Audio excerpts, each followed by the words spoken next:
മഴത്തോരു മുംബൈയുടെ പുതിയ എപ്പിസോഡിലേക്ക് എല്ലാവർക്കും സ്വാഗതം. അങ്ങനെ സ്റ്റാൻലിയുടെ വീട്ടിലുള്ള ജോലിക്കാരൻ നമ്മുടെ ഔദച്ചായനെ വിളിച്ചിട്ട് അലീന വന്ന വിവരം അറിയിക്കുകയാണ്. എന്നിട്ട് പറയുന്നുണ്ട് ഇങ്ങനെ നമ്മുടെ കാനൽ സാറിൻ്റെ മകളാണ് എന്ന് പറഞ്ഞിട്ട് ഒരു പെൺകുട്ടിയെ ഇവിടെ കൊണ്ടുവന്നിട്ട് നിർത്തിയിട്ടുണ്ട്. എല്ലാ അധികാരം കാണിച്ചു കഴിഞ്ഞാൽ പിന്നെ നമുക്കൊന്നും ചെയ്യാൻ പറ്റില്ല ഔദച്ചായ എന്നൊക്കെ പറഞ്ഞിട്ട് ഔദച്ചായനെ മൂപ്പിച്ചെടുക്കുകയാണ്. അപ്പോൾ ആ സമയത്ത് അതൊന്നും ഇവിടെ നടക്കത്തില്ല, നിങ്ങൾക്കും അതുപോലെ എനിക്കും അവിടെ അവകാശത്തോടു കൂടെ കയറി ചെല്ലണമെങ്കിൽ അങ്ങനെയുള്ള ഒരു കരടും അവിടെ ഉണ്ടാവാൻ പാടില്ല. ഞാൻ വന്നിട്ട് എല്ലാത്തിൻ്റെയും അഹങ്കാരമൊക്കെ തീർത്തു തരാമെന്നൊക്കെ പറയുകയാണ്. അപ്പോൾ ആ സമയത്ത് പൈസ പറയുന്നുണ്ട് അഹങ്കാരം കുറച്ച് കൂടി വരുന്നുണ്ട് എന്നുള്ളത് എനിക്ക് സംശയമുണ്ട്.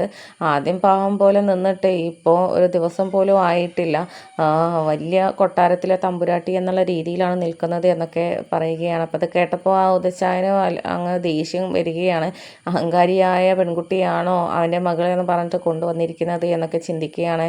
അങ്ങനെ നേരെ ഒരു മിനിറ്റ് പോലും താമസിക്കാതെ കുളിച്ച് മാറ്റി റെഡി ആയിട്ട് ഔദച്ചായൻ സ്റ്റാൻലിയുടെ അടുത്തോട്ട് വരികയാണ്. അങ്ങനെ കാറിൽ വന്ന് ഇറങ്ങുന്ന സമയത്ത് എല്ലാവരും കണ്ട് ആകെ ഞെട്ടിത്തെറിച്ച് നിൽക്കുകയാണ്. കാരണം ബൈജു വിളിച്ച വിവരം ആരും തന്നെ അറിഞ്ഞിട്ടുണ്ടായിരുന്നില്ല. അങ്ങനെ നമ്മുടെ പൗലോസും ഒക്കെ അങ്ങോട്ടും ഇങ്ങോട്ടും സംസാരിക്കുന്നുണ്ട്. എല്ലാം ഔദച്ചായൻ വന്നിട്ടുണ്ടല്ലോ, ഇന്ന് ഇവിടെ ഇപ്പോൾ രണ്ടിലൊന്നും നടക്കാൻ സാധ്യതയുണ്ട്, വിവരങ്ങളൊക്കെ അറിഞ്ഞിട്ട് വന്നതായിരിക്കും, എന്തായിരിക്കും ഇന്ന് ഒരു പൂരം തന്നെയാണ് നടക്കാൻ പോവുക എന്നൊക്കെ ഇങ്ങനെ ചിന്തിക്കുകയാണ്.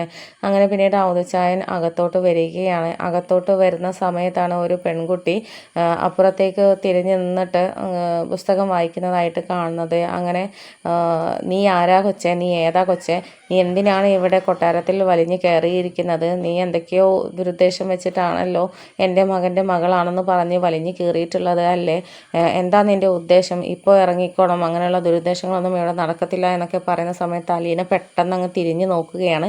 തിരിഞ്ഞു നോക്കുന്ന സമയത്ത് ഔദച്ചായനാണെങ്കിൽ ഐസ് ഉരുകുന്നത് പോലെ ആയിരിക്കുകയാണ്. അവളുടെ ആ മുഖവും അവളുടെ ആ ഒരു മുഖച്ഛായയും ശൈലിയും ശരീരപ്രകൃതിയും ഒക്കെ കണ്ട് ഷോക്കായിട്ട് നിൽക്കുകയാണ്. ഇതാര്, എൻ്റെ ഭാര്യ മുന്നിൽ നിൽക്കുന്നത് പോലെ തന്നെയാണല്ലോ എൻ്റെ ഭാര്യയുടെ അതേ മുഖച്ഛായമുള്ള ഒരു പെൺകുട്ടി, നീ ആരാ കൊച്ചെന്നൊക്കെ ചോദിക്കുമ്പോൾ ഞാൻ അലീന, ഇവിടുത്തെ സ്റ്റാൻലിയുടെ മകൾ, പപ്പയുടെ മകൾ എന്ന് പറയുകയാണ്. ഇത് കേട്ടപ്പം ആകെ ഷോക്കായിട്ട് ഞെട്ടിത്തരിച്ച് നിൽക്കുകയാണ്. എൻ്റെ ഭാര്യയുടെ അതേ മുഖച്ഛായം തന്നെയാണല്ലോ, അങ്ങനെയാണെങ്കിൽ സ്റ്റാൻലിയുടെ മകൾ എന്ന് പറയുന്നത് സത്യം തന്നെയാണ്, ഇതിപ്പോൾ തെളിയിക്കാനൊന്നുമില്ല, എന്നെ അത്ഭുതപ്പെടുത്തിയിരിക്കുകയാണല്ലോ എന്നൊക്കെ പറയുകയാണ്. അപ്പോൾ ആരാന്നൊക്കെ ചോദിക്കുന്ന സമയത്ത് അത് ഞാൻ സ്റ്റാൻലിയുടെ അപ്പച്ചനാണ് എന്ന് പറയുകയാണ്. ആ മുത്തശ്ശനോ എന്നൊക്കെ പറഞ്ഞിട്ട് അലീന അടുത്തോട്ട് വരുന്നുണ്ട്. എന്നിട്ട് കാലിൽ വീണ് അനുഗ്രഹമൊക്കെ വാങ്ങിക്കുന്നുണ്ട്. അത് കണ്ടപ്പോൾ നമ്മുടെ ഔദച്ചായൻ്റെ മനസ്സങ്ങ് അലിഞ്ഞു പോവുകയാണ്.